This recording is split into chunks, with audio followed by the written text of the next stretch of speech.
ગુલ્ફી અમારા રાજુલા પાસે ડુંગરની. હા એટલે બાપા આપણે અમે બહુ ખાધી, બહુ ખાધી. કારણ કે અમારે ત્યાં ઝોલા પર અમે ગુલ્ફી લેવા બસ ઊભી રહેતી. પેલા બાયુ કે બસ ઊભી રાખો ગુલ્ફી લેવી, હવે બાયુ સેલ્ફી લે.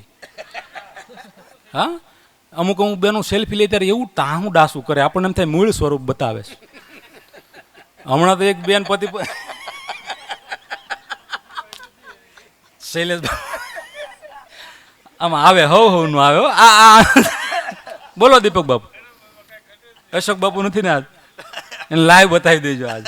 હા હા અમારા અશોક બાપુ છે, જોવે છે ને. હા એમ એટલે એ સેલ્ફી અમુક બેનો આમ સેલ્ફી, અત્યારે જમાનો બદલી ગયો. જો પહેલા આપણે ગુલ્ફી લેતા, અત્યારે બેનો સેલ્ફી લે. બીજું પહેલા આપણા વડીલો ઘોડી લઈને જતા, અત્યારે પૈસા વાળા ઓડી લઈને જાય.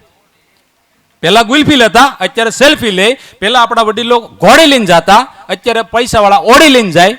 ત્રીજી વાત, પહેલા વડીલો આપણા ગોળ અને ચણા ખાતા, અત્યારે અમુક અમુક સુધરી ગયા છે, ગોળનું પાણી સાથે ચણા ખાય. જોકે આ ગામની વાત જ નથી, આ ગામમાં કોઈ એવું છે જ નહીં. મારા વાલા પીવો તો રામ રસ પીવો. હે શૈલા બાપુ ગાય ને આપણને લહેર આવે, એ એનું કારણ અંતર થોડુંક ચોખ્ખું હોય ને.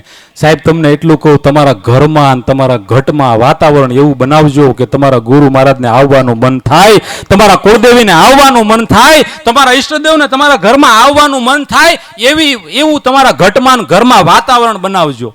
બાકી તો રાખે છે 9 માસ બાળક માતા ઉદરમાં, તો માને ક્યાં એનો ભાર લાગે છે. 9 મહિના માં દીકરાને ઉદરમાં ઉપાડે ને, બાપુ બેઠા એટલે કહું, આવા સંતવાણી આરાધક બેઠા હોય ત્યારે રચના રજૂ કરતો હોઉં છું કે રાખે છે 9 માસ બાળક માતા ઉદરમાં, તો માને ક્યાં એનો ભાર લાગે છે. અને બેનીને પણ પોતાનો ભાઈ તેડતા ક્યાં ભાર લાગે છે. કાવડ લઈ નીકળેલો શ્રવણ, એને ક્યાં કાવડનો ભાર લાગે છે. પણ અફસોસ એ છે કે આજના નરનારીને સંસ્કૃતિનો ભાર લાગે છે, આજની નરનારીને સંસ્કૃતિનો ભાર લાગે છે. અને સુહાગન હોવા છતાં દેશની સ્ત્રીને માથાના વાળનો ભાર લાગે છે, પોની કરાઈ નાખે. સુહાગન હોવા છતાં દેશની સ્ત્રીને માથાના વાળનો ભાર લાગે છે. અને ભગતસિંહ કહે કે શહીદો થઈ ગયા અમે આઝાદી મેળવવા માટે, મળી આઝાદી અને ન જાળવી સંસ્કૃતિ. તો ભગતસિંહ કહે કે આજ મને ફાંસીના ફંદાનો ભાર લાગે છે, આજ મને ફાંસીના ફંદાનો ભાર લાગે છે. અને લગ્ન કર્યા પછી સંતાનોને મા બાપના ખર્ચાનો ભાર લાગે છે. અને છેલ્લી કડીમાં કવિ કલાકાર માટે એમ કહે કે સંતવાણીનો સાધક બની અને ઈશ્વરનો આરાધ ગાય છે, પણ દારૂ પીને ભજન ગાય તો ભગવાન કે તારા આવા ભજનનો મને ભાર લાગે છે, તારા આવા ભજનનો મને ભાર લાગે છે. એટલે અમુક અમુક જગ્યાએ એવું થાય. એક જગ્યાએ હું પ્રોગ્રામમાં ગયો ને, તો 7 જણા આવે કે હાલી કવિ ચાલુ કરે પ્રોગ્રામ. હા એટલે હજી તો સાજિંદા બધા બેઠા હતા ને કે હાલો ઢોલકી પકડે. મેં કે ઢોલકી નો કહેવાય, તબલી જે હોય ચાલુ કરો ને જલ્દી. અને મને કે એમ ટેજ કેમ હલે છે આખું, આ નો સમજાય હોઈ જજો. ટેજ હલે છે, ટેજ આખું ઉડે છે. મેં ટેજ નથી હલતું, તારે ફૂલ ટાંકી ડીઝલ છે. અને 7-8 એક આવ્યો ત્યાં બીજો હાલો જલ્દી ચાલુ કરો, અમે છૂટા લઈને આવી ગઈ, હાલો આવી ગઈ. 7-8 જણા પીને આવ્યા ને, મેં કીધું સરપંચને બોલાવો ભાઈ. એક જણો આવ્યો કે હું, મેં સરપંચને બોલાવો. મેં સરપંચ આ બધા દારૂ પીને બેઠા ને દારૂડિયાને બહાર કાઢો. તો સરપંચ કે હું બેવું કે હું એ એવું એમ નહીં, તમે બધા. મેં હવે બેહો વાયડું સીપડા કરવા મળે, હવે બેસા બધા સાટો પાણી લઈ ગયેલા. गिलासों में जो डूबे फिर न उभरे जिंदगानी में, हजारों बह गए बोतल के बंद पानी में, नकर बर्बाद अपनी जिंदगी तू बोतल के दीवाने, तू काटेगा बुढ़ापे में जो होता है जवान. ये दारू का प्याला मौत का कड़वा प्याला है, मिला है जहर शरबत में और छिपी है आग पानी में. ये दारू का प्याला मौत का कड़वा प्याला है. साहेब राम रस पीधो હોય ને બીજો રસ પીવાની જરૂર ન પડે. પણ આ તો ઠીક છે, અહીંની વાત જ નથી, વાત બધી બહારની મુંબઈની બાજુની કરું છું.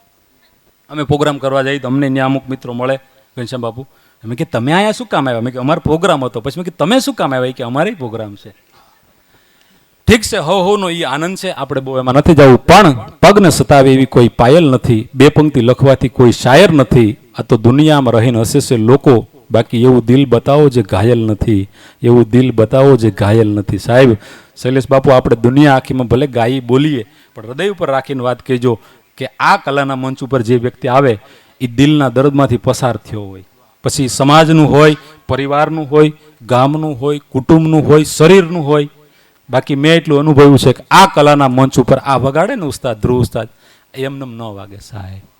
જો ધૂન સાज से गुजरी है वो सब दिल को पता, जो धुन साज से गुजरी है वो सबने सुनी है, जो साज पे गुजरी हो किस दिल को पता है. जो धुन साथ से निकली है वो सबने सुनी है. બહુ સારું અક્રમભાઈ વગાડે. અને ઈ રાજી થવા જેવી વાત છે ને. રામ રહીમ માધવ કેશવ અલખ નામ તું ही सच्चा है. दादा आदम महादेव कहावत शंकर ईश्वर वही है. जिसको तुम दादी हवा कहते हो वही तो उमिया देवी हमारी है. जिसको तुम बिस्मिल्लाह कहते हो वही तो विष्णु भगवान हमारा है. कौन के करना कौन के बदना करना बदना दोनों एक ही है. सुन मूर्ख अंधे हरि और हिजरत दोनों एक ही है. हरि और हिजरत दोनों ही. સાહેબ માફ કરજો, ભેગા કરે ને ભજન કહેવાય, સુધારે ને સાધુ કહેવાય, બગાડે ને બાવા કહેવાય, નોખા કરે ને નેતા કહેવાય. સાધુ એટલે સુધારે, સાધુ એટલે ભેગા કરે. મારા બાપ ભેગા બેહો, પંખીડાનો મેળો છે, લાકડા ઓવાળે ભેગા થયા છે. કોને ક્યારે ટિકિટ ફાટવાની કોઈને ખબર નથી. મારા બાપ હળી મળીને રહેજો, માતાઓ બહેનો હપીને રહેજો. આ કુટુંબની દીકરીનો વવારું ને કહું છું કે દીકરીઓ આવે ને ત્યારે ભાભી મટીને એની માં બની જાજો. ભાઈઓને કહું છું ભાઈ મટીને બાપ બની જાજો. તમારી બેન ને માતા અને પિતા વયા ગયા પછી પણ તમારા આંગણે આવવાનું મન થાય ને તો જ માનજો કે તમારા જીવનની સાર્થકતા છે. બાકી સાહેબ અત્યારે શૈલેષ બાપુ જમાનો એવો છે, કહેતા ક્યારેક ક્યારેક કડવું બોલવું પડે કે માં જેની બેન એક જ ઉદરમાં મોટા થયા હોય ને બેન આવે ને તો કે ખીચડીની કઢી બનાવી નાખ ને. અને હાળી આવે ત્યારે પીઝાના પ્રોગ્રામ થતા હોય છે. સાહેબ આ જોઈને ત્યારે એમ થાય કે માં જેની બેન જ્યારે આંગણે આટો મારવા આવે ને ત્યારે ભાઈએ બાપ બની જવું. એ બેનને એમ થવું જોઈએ કે મારો બાપ હજી જીવે છે. અને ભોજાઈઓની વિનંતી છે કે તમારી નણંદ આવે ને તો હારો હાડલો કાઢીને દેજો અને રાજી થાયજો. એ દીકરીને એમ થવું જોઈએ કે મારી માં વહી ગઈ પણ મારી ભોજાઈમાં હજી મારી માં જીવે છે. યાદ રાખજો, તમારી બહેનો તમારા ભાણેજરા તમારી ઘેરે રાજી થઈને જાહે ને ત્યાં સુધી કોઈ દી તમારી કોઠી હનુમાનજી મહારાજ રામચંદ્રજી પ્રભુ કોઈ દી જાહેર ખૂટવા નહીં દે. પણ હવે કળયુગ છે, પારકે પોળા થાય છે આપણે બધાય, પણ જેટલા પોતાનો કુટુંબ પરિવાર જાળવજો. સાહેબ યાદ રાખજો, જેને ભાઈમાં ભગવાન નથી દેખાતો એને અયોધ્યામાં ભગવાન ન દેખાય. જેને પોતાના બાપમાં રામ નથી દેખાતો એને અયોધ્યામાં કોઈ દી રામ ન દેખાય. જેની માં જનેતામાં જેને ચામુંડા ખોડિયાર ન દેખાતી હોય તો એને ચોટીલા ડુંગરા ઉપર ચામુંડા કોઈ દી ન દેખાય. એક આપણી માં દેખ અંધેરા તેરા મુંહ કાલા હો ગયા, મેરી માँ ने આંખે ખોલી તો ઉજાલા હો ગયા. એક માં એવી છે કે બાપ એવો છે કે દીકરાને આપે છાંયો અને પોતે વેઠે તાપ. દેવો કે દુનિયામાં ઈ બડો સૌથી બાપ. પૂજવાનું પહેલું ઠેકાણું હોય ને તો ઈ માં અને બાપ છે. સાહેબ માને હારો હાડલો ન લાવી દે અને અંબાજી જઈને તમને કહું માને એવી ચૂંદડી ચડાવે હોનાના તારવાળી તો અંબાજીમાં બેઠી બેઠી એમ કે આજ મૂર્તિમાં જડાઈ ગઈ છે, નકરા તિરસુલનો તારી ઉપર જ ઘા. પેલા તમારી દીકરી ઘરે હોય ને સાહેબ ઈ જ નવ દુર્ગા છે, એની તમે પૂજા કરો. તમારે આંગણે દીકરી હોય, આ દુનિયામાં ઘણી દીકરીઓ એવી છે. દીકરીઓ બહુ ભાગશાળી, એટલે કહું દુનિયાની દરેક દીકરી એટલી ભાગશાળી છે કે જેના ભાગમાં બાપ છે. પણ દુનિયાના દરેક બાપ એટલા ભાગશાળી નથી કે જેના ભાગમાં દીકરી હોય. સાહેબ બધા બાપ એટલા ન હોય ને તો કુટુંબ પરિવારની મોટી કરજો. અરે તમારા 3 ભાઈઓમાં 5 ભાઈઓમાં દીકરી ન હોય ને તો ગામની કોઈ ગરીબ દીકરી હોય ને એના ઘરે જઈને કહેજો બાપ તારી દીકરીનું કરિયાવર હું કરીશ. આ મોતડી પરવવાનું ઠેકાણું છે. સાહેબ દીકરી જેના આંગણે હોવી જોઈએ. અને દીકરી તો દીકરી છે હો શૈલેષ બાબુ. દીકરાને ખોણામાં બેહાડો ને કે મારી હાટુ એપલ લાવ્યા કે નહીં કોણી મારે તમને થાક લાગે. પણ દીકરી તમે જોજો આમ ઘરે આમ 5મું ભણતી હોય 4થું ભણતી હોય બાળ મંદિરમાં જતી હોય નાની એવી દીકરી હોય, બાપ ઘરે આવે આ દુનિયાનો ડોક્ટર હોય વકીલ હોય કે એન્જિનિયર હોય કલાકાર હોય કે નેતા હોય એને થાક લાગે છે. બધાને લાગે, દરેકનો અલગ અલગ થાક હોય છે. પણ જોજો દીકરીમાં દીકરીમાં હું દીકરો ખોળામાં બેહે ને કોણ મારે થાક વધે. પણ બાપ ઘરે આવે ને ભાંગીને ભૂકો થઈ ગયો ને ઘરમાં આવીને બેહે નાની નાની પાપા પગલી કરતી કરતી દીકરી આવે મારા પપ્પા આવી ગયા એમ કરીને બે નાના નાના હાથ છે ને આમ કાલું કાલું બોલતી બોલતી ગાલે ફેરવે ને તો બાપનો થાક ભાંગીને ભૂકો થઈ જાય કે મારી દીકરી મારા ખોળામાં બેહીને મને વાત. खुशबू है बाग की और रंगों की पहचान, जिस घर में बेटी नहीं वो घर तो रेगिस्तान, जिस घर में बेटी नहीं वो घर तो रेगिस्तान.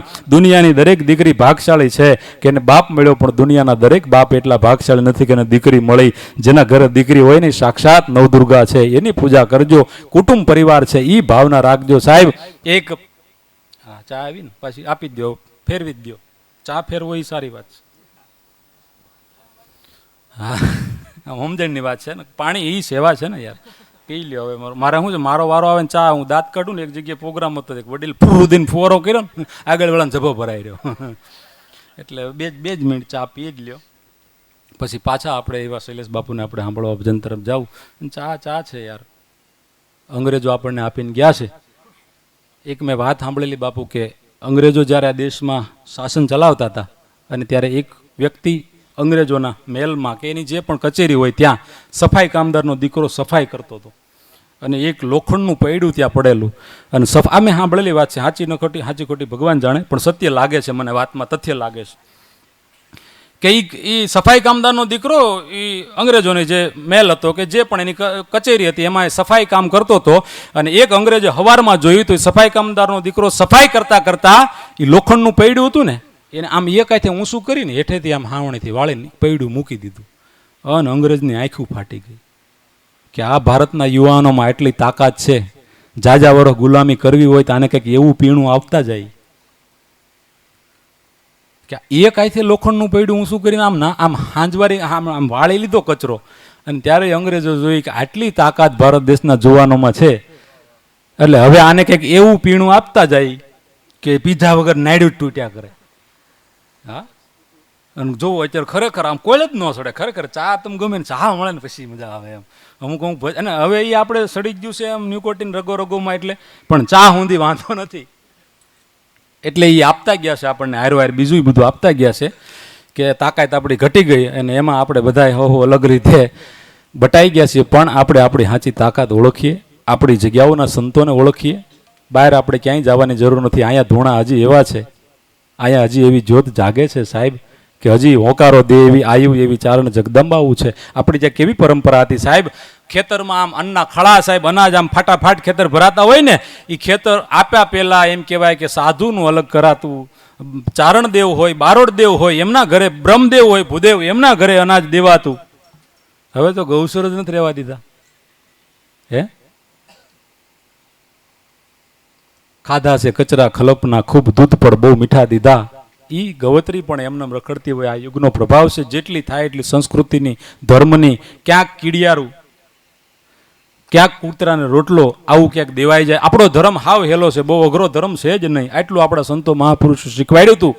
એવા સંત વિના શોભે નહીં આ ધરતી ને આકાશ, વિશ્વમાં વ્યાપી રહ્યા બાબા બજરંગ દાસ. ઈ યાર સાહેબ રામદળ સાધુ સમાજ બગડાણા જઈને બાધા લ્યો અને સમરો શ્વાસો શ્વાસ, દોયલી વેળાએ દોટ મૂકશે એ તો બાપ બજરંગ દાસ, દોયલી વેળાએ દોટ મૂકશે એ તો બાપ બજરંગ દાસ. સાહેબ 71માં પોતાની બંડી વેચી અને રાષ્ટ્રમાં કટોકટી આવી ત્યારે ઈ રામદળના એક સાધુ બજરંગદાસ બાપાએ પોતાની ધોતી લંગોટી પણ એમ કહેવાય કે દિગંબર અવસ્થામાં આવીને આશ્રમનો તમામ સામાન વેચી અને બહાર મૂકીને એમાંથી જે પૈસા આવ્યા એ કલેક્ટરની પાસે જમા કરાવીને એમ કીધું કે મારા ભારત દેશને જરૂર હોય તો હું અંગ ઉપર વસ્ત્ર કઈ રીતે ધારણ કરી શકું. એવો હનુમાનજીનો અવતાર કહી શકાય એવા બજરંગદાસ બાપા સાહેબ આ કુળમાંથી, આ સાધુ કુળમાંથી આપણને મળ્યા. એ બગડાણા જઈને બાધા લ્યો ને સમરો શ્વાસો શ્વાસ, દોયલી વેળાએ દોટ મૂકશે એ તો બાપ બજરંગદાસ. હવે એમ તકલીફ છે શૈલેષ બાપુ, આટલું સારું ગળું તાણીને ગાઈને બોલીએ ને અહીં કોઈને સાંભળતો, મોબાઈલમાં વિડીયો ઉતારે ને ઘરે લઈ જાય ને સાંભળે તો ઘરે જ બોલાવવાની. પણ હવે એવો જ પ્રોગ્રામ થાય, જે ફરમાઈશ વાળા આવે ને એને મારી વિનંતી ઘરે બોલાવી લો ભાઈ, ઓછું બજેટ પણ તમારે ઘરે તમારા ભાઈઓ ને બાઈઓ તમે જે તમારે સાંભળવું હોય, કારણ કે આમાં અમુકની શરમે આખા બીજાને જે સાંભળવું બીજું સાંભળવું પડે છે, એટલે એ કલાકાર હોવના ભાવથી બધું રજૂ કરતા હોય. પણ અહીંયા લાઈવ સાંભળવા એ નદીમાં નાયા જેવું છે અને મોબાઈલમાં જોવા એ બાથરૂમમાં નાયા જેવું છે.